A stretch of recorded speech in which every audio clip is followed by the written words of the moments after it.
falarmos um pouco a respeito do dilúvio de Gênesis. E antes de começar, gostaria de pedir a vocês que curvassem suas cabeças. Vamos orar pedindo a Deus a orientação dEle, clamando a Ele que Ele nos leve ao conhecimento de toda a verdade. Pai, é uma alegria tão grande podermos estar diante do Senhor, podermos compartilhar das coisas que o Senhor tem nos ensinado. É uma alegria imensa também podermos saber que o Senhor é o Deus que pode todas as coisas e que o Senhor criou todas as coisas com um propósito específico.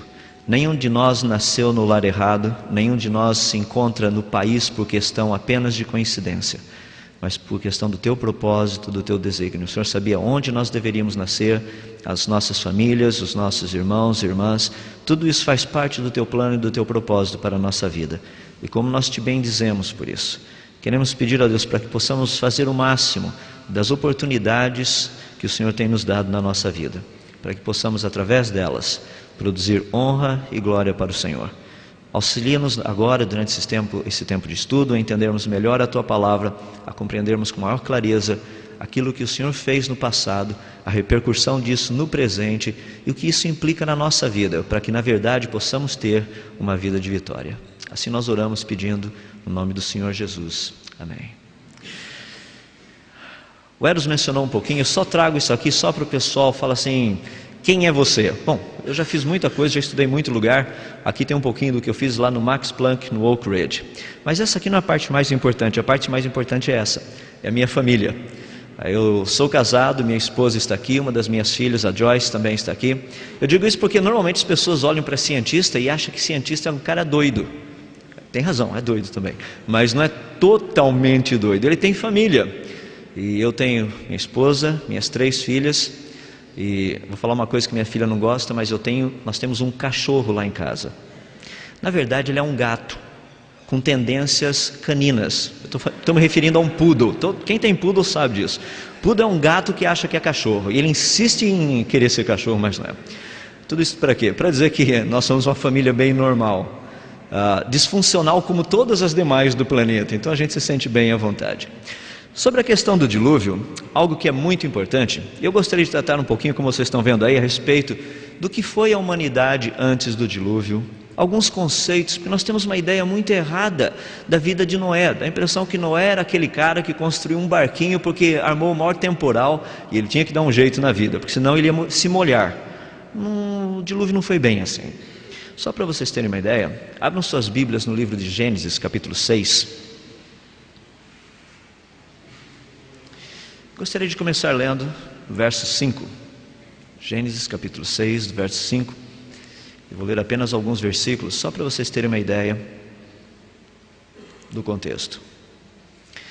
O Senhor viu que a perversidade do homem tinha aumentado na terra, e que toda a inclinação dos pensamentos do seu coração era sempre e somente para o mal. Então o Senhor arrependeu-se de ter feito o homem sobre a terra. Isso cortou-lhe o coração. Disse o Senhor: farei desaparecer da face da terra o homem que criei, os homens e também os grandes animais e os pequenos e as aves do céu. Arrependo-me de havê-los feito. A Noé, porém, o Senhor mostrou benevolência. Eu fico impressionado com esse texto, porque se você ler os capítulos anteriores, é praticamente aquilo que Eros estava descrevendo a respeito da família de José. Nós viemos de um contexto disfuncional por causa do pecado, totalmente. Então vamos olhar um pouquinho a respeito dessa questão toda que nós temos. Eu gostaria de aproveitar à medida que a gente vai olhando, tirando algumas dúvidas. Vou olhar um pouquinho os antepassados de Noé, para a gente ter uma ideia dessa cultura pré-diluviana, qual seria ela.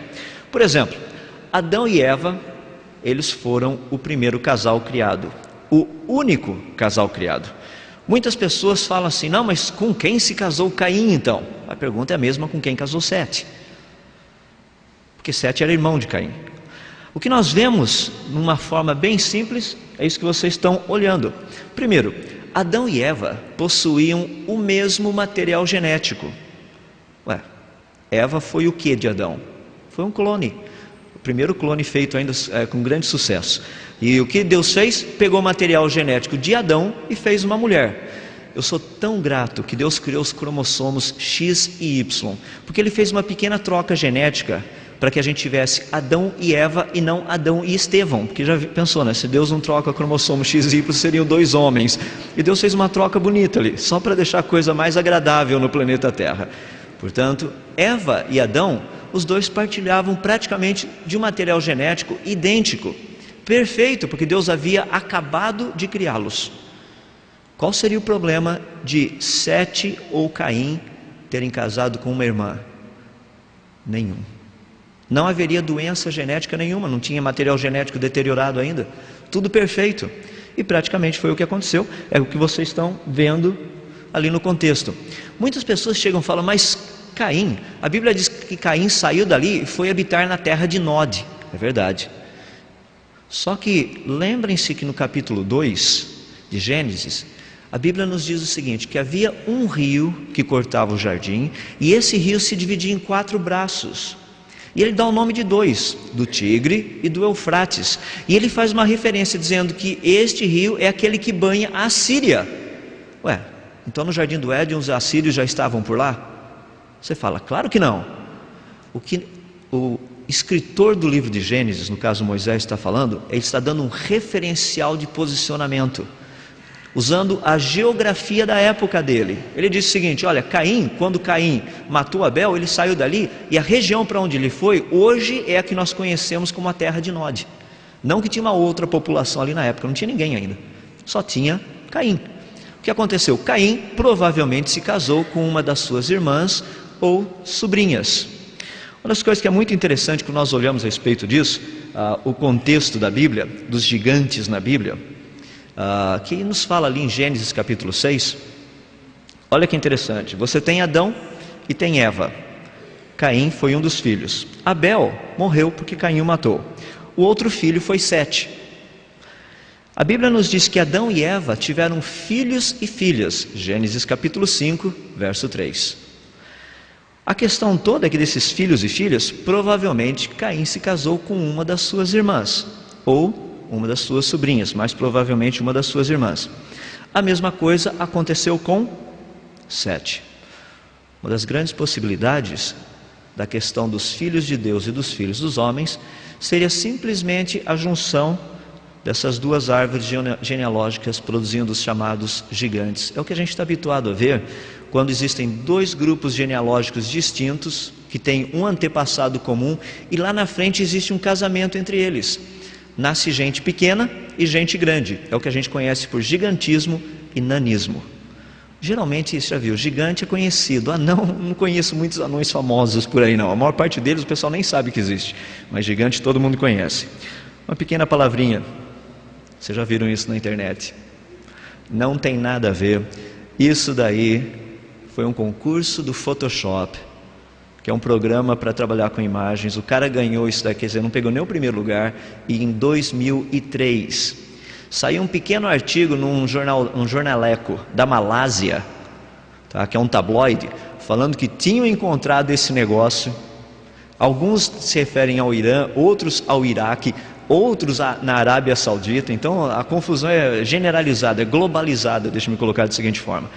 E que simplesmente esse negócio tinha sido destruído porque ninguém queria guardar as evidências. Olha, as evidências continuam guardadas e estão em arquivo com o pessoal da Adobe lá nos Estados Unidos, tá? Então, por favor, não passem isso daí para frente dizendo que isso daí é evidência de que os gigantes existiram na Bíblia, está provado e comprovado. Por favor, olhem o negócio, sejam como os crentes de Bereia, examinem para ver se as coisas são de fato assim.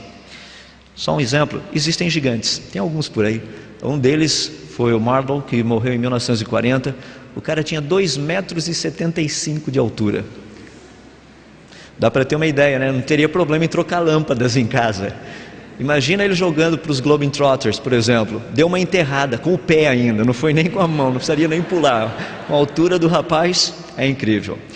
Todo esse contexto é importante, eu trago isso porque às vezes nós fazemos um pouco de confusão com respeito à palavra do nosso Deus. E a gente pega algumas coisas que saem por aí e praticamente, imediatamente, a gente já pula no vagãozinho e já começa a passar. Ó, descobriram que a Bíblia estava certa. Esse não é o tipo de coisa que iria fazer com que a Bíblia provasse estar certa ou não. Mas dá para ter uma ideia que já teve gente muito grande no nosso planeta. Bom, Deixe-me tratar um pouquinho, a nível, portanto, do que